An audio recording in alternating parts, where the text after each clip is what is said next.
देखिए, ऐसा है कि जो एफआईआर हुई है वो फॉरेंसिक लेबॉरेटरी का रिजल्ट आया कि वो जिस तरीके से डॉक्टर करके बीजेपी ने उसको चलाने की कोशिश की और हमारे गुरु साहिबान का अपमान किया, उसकी रियलिस्टिक और जो उसका टेस्ट हुआ, उसकी फॉरेंसिक जांच हुई, उसके ऊपर वो एफआईआर की गई है जलंधर पुलिस में। अब दिल्ली विधानसभा किसको बुलाती है किसको नहीं बुलाती, ये उनकी मर्जी है। सवाल ये है कि क्या बीजेपी इतनी डेस्परेट हो गई है कि वो एक बात को डिस्टॉर्ट करके उसका झूठ, सच का झूठ बना के उसको फैब्रिकेट करके वो भी गुरु साहिबान के नाम के ऊपर अगर वो चलाएंगे तो उसका सबसे ज़्यादा अगर बेअदबी होती है कहीं के सेंटिमेंट की, वो कहाँ की होती है? वो पंजाब के लोगों के सेंटिमेंट्स को चोट लगती है जब गुरु साहिबान की कोई बेअदबी होती है। तो इसके लिए कोएर्सिव एक्शन कहाँ की सरकार को और कहाँ की पुलिस को लेना चाहिए? पंजाब को। वही पंजाब सरकार ने और पंजाब पुलिस ने किया है। अभी तक जो रिजल्ट आया वो एफएसएल का पंजाब में उसको एग्जामिन कराया गया है। दिल्ली विधानसभा ने तो इसको एग्जामिन भी नहीं कराया। बिना एग्जामिनेशन कहे वो अपने झूठ को सच बनाने की कोशिश कर रहे हैं। और पंजाब पुलिस ने जो प्रॉपर एग्जामिनेशन कर ली, जिसकी रिपोर्ट उनके पास है, उसको वो सच को भी वो झूठ बनाने पे लगे हुए हैं। सो इसलिए इसको प्रिकॉशनरी मेजर के तौर के ऊपर ये की गई है।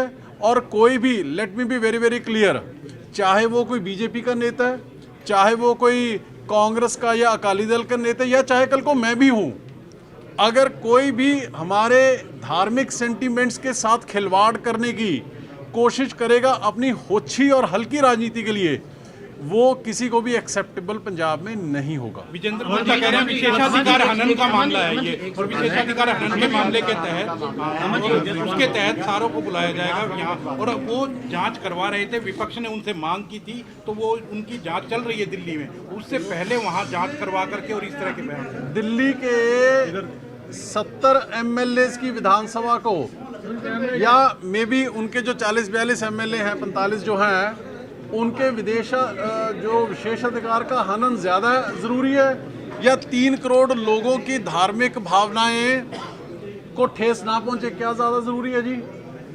वहाँ के अधिकार को कौन कर रहा है? वो उन्होंने जिसको चैलेंज करना है, जिसको बुलाना है बुला लेंगे, कमिश्नर को बुला लेंगे, डीजीपी को बुला लेंगे, जिसको बुलाना है बुला लें। How does it make a difference? पर सवाल ये है कि वो उन्होंने इस चीज़ को तोड़ मरोड़ के क्यों पेश किया? अगर आप ये कहना चाहेगा मेरा कोई भी मीडिया का साथी कि जी दिल्ली के 40, 42, 45 एमएलए उसका विशेषाधिकार पंजाब के 3 करोड़ लोगों की भावनाओं से ज़्यादा इम्पॉर्टेंट है, तो मैं आई एम सॉरी टू से आई डिफर फ्रॉम यू, मैं आपसे सहमत नहीं होऊंगा।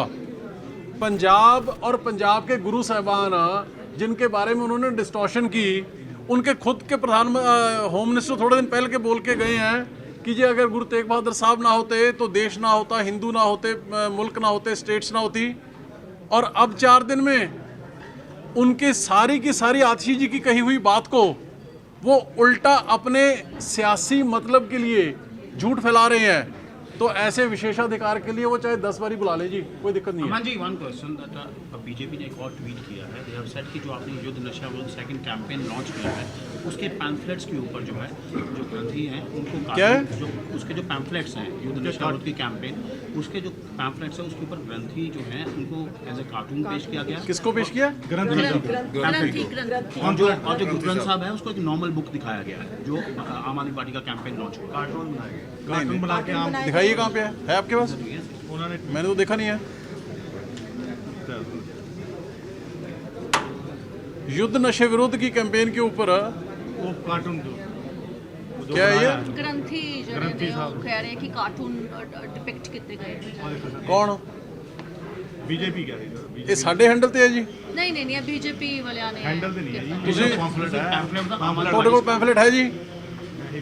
ਉਹ ਯਾਰ ਇਹ ਤਾਂ 5 ਮਿੰਟਾਂ ਦੇ ਵਿੱਚ ਕੋਈ ਵੀ ਬਣਾ ਦੂਗਾ। ਸਵਾਲ ਇਹ ਹੈ ਵੀ ਜਿਹੜੇ ਲੋਕ ਇਸ ਹੱਦ ਤੱਕ ਉਤਰੇ ਹੋਏ ਨੇ ਕਿ ਇੱਕ ਲੀਡਰ ਆਫ ਆਪੋਜੀਸ਼ਨ ਦੀ ਕਹੀ ਹੋਈ ਗੱਲ ਨੂੰ 100% ਚੇਂਜ ਕਰਕੇ ਤੇ ਫਿਰ ਫੈਲਾਉਣ ਲੱਗੇ ਹੋਏ ਨੇ ਝੂਠ ਦੀ ਪੰਡ। ਤੇ ਉਹ ਉਹਨਾਂ ਦੀਆਂ ਜਿਹੜੀਆਂ ਚਾਹੇ ਅਕਾਲੀ ਦਲ ਹੈ ਚਾਹੇ ਬੀਜੇਪੀ ਵਾਲੇ ਨੇ, ਤੇ ਚਾਹੇ ਕਾਂਗਰਸ ਵਾਲੇ ਨੇ, ਉਹਨਾਂ ਦੀਆਂ ਮਸ਼ੀਨਾਂ ਨੇ ਜਿਹੜੀਆਂ ਉਹ ਇਸੇ ਕੰਮ ਤੇ ਲੱਗੀ ਹੋਈਆਂ ਨੇ। ਜੇ ਇਹ ਕੋਈ ਸਾਡੀ ਪਾਰਟੀ ਵੱਲੋਂ, ਮੈਂ ਪਾਰਟੀ ਪ੍ਰੈਜ਼ੀਡੈਂਟ ਆ, ਮੈਂ ਤਾਂ ਤੁਹਾਡੇ ਫੋਨ ਦੇ ਵਿੱਚ ਪਹਿਲੀ ਵਾਰੀ ਦੇਖ ਰਿਹਾ ਹਾਂ। ਸੋ ਮੇਰੇ ਕਹਿਣ ਦਾ ਮਤਲਬ ਇਹ ਹੈ ਕਿ ਇਹ ਨਿਰੇ ਲੋਕਾਂ ਨੂੰ ਝੂਠ ਦੇ ਨਾਲ ਗੁੰਮਰਾਹ ਕਰਨ ਦੀ ਕੋਸ਼ਿਸ਼ ਕਰ ਰਹੇ ਨੇ।